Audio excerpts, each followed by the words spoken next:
and today I'm giving you a review of Barnaby Rudge. In case you didn't know, Books for MKs is a charity that donates books to missionary kids. If you want to donate to the kids, you can do so at gofundme.com.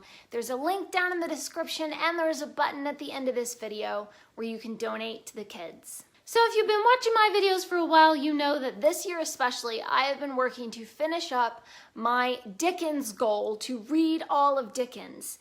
And I've been working on this for the last 20 years or so, and I'm finally getting down to the nitty-gritty. I only have 2 Dickens left to go. That is Little Dorrit and Martin Chuzzlewit, and I am determined to finish them by the end of the year. But the last Dickens that I read a couple weeks ago was Barnaby Rudge. Unfortunately, this is probably my least favorite Dickens ever. Before this, my least favorite Dickens was Hard Times, and now I think my least favorite Dickens is Barnaby Rudge.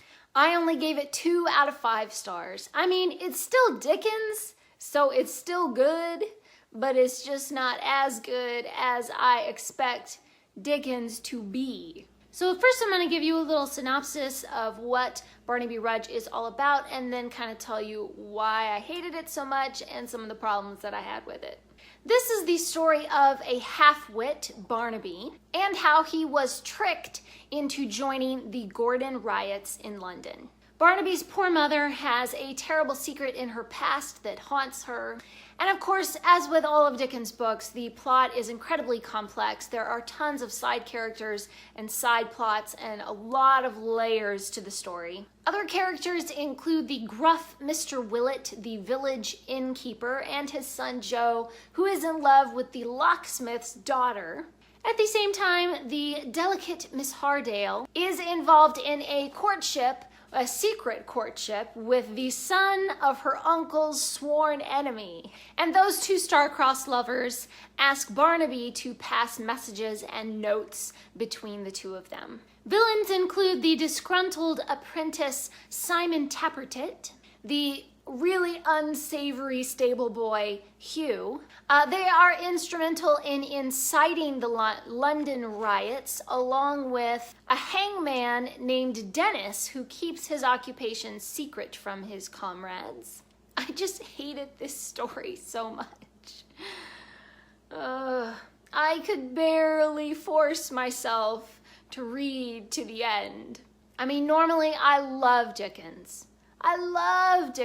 But this book just had so many problems. First of all, the riots themselves were really boring. And then it was really awful. And then it was just disturbing. And I was skipping over parts because I was like, gross, oh, I don't want to hear about that, nasty, and blood and body parts and blah. I just don't want it. But in the beginning, I got so bored with all of the plotting and the secrets. Through the whole first half of the book, various bad guys are all plotting to start the riots, and I'm like, dang, just start the riots already. I'm sick of hearing about it. And then in the second half, I was really disgusted with all of the atrocities that the people involved in the riots did. So all of that was just not enjoyable to read. And secondly, the villains get all of the screen time. In a normal book, you would probably usually get like 70 to 80% of the book are scenes with the heroes.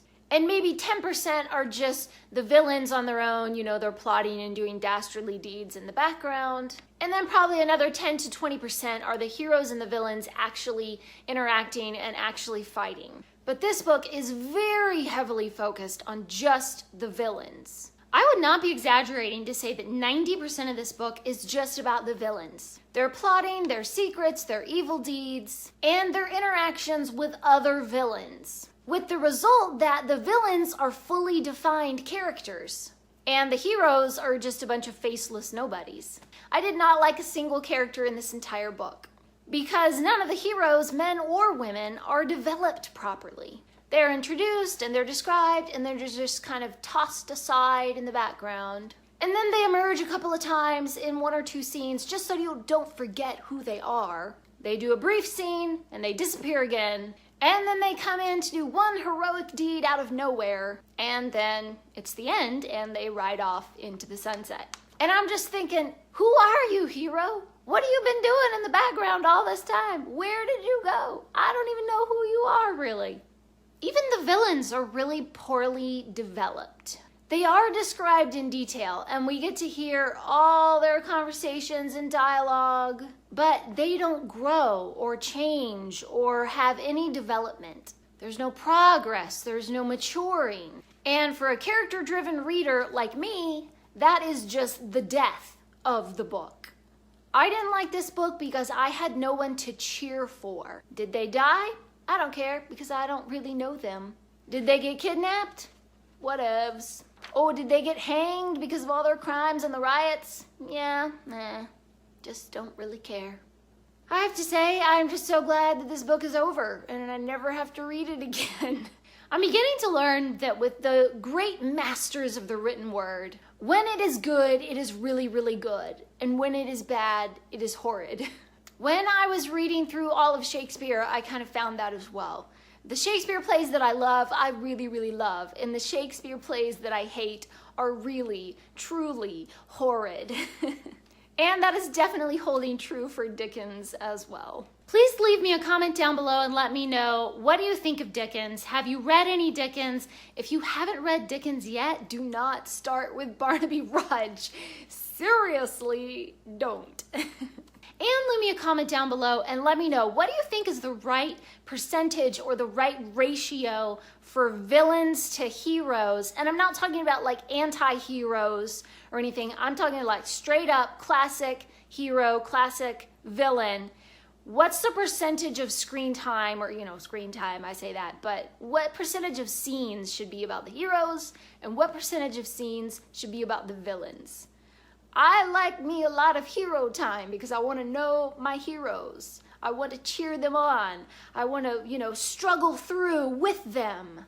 Leave me a comment and let me know, what do you think? Thanks for watching. Please subscribe, and remember, the right book in the right hands at the right time can change the world.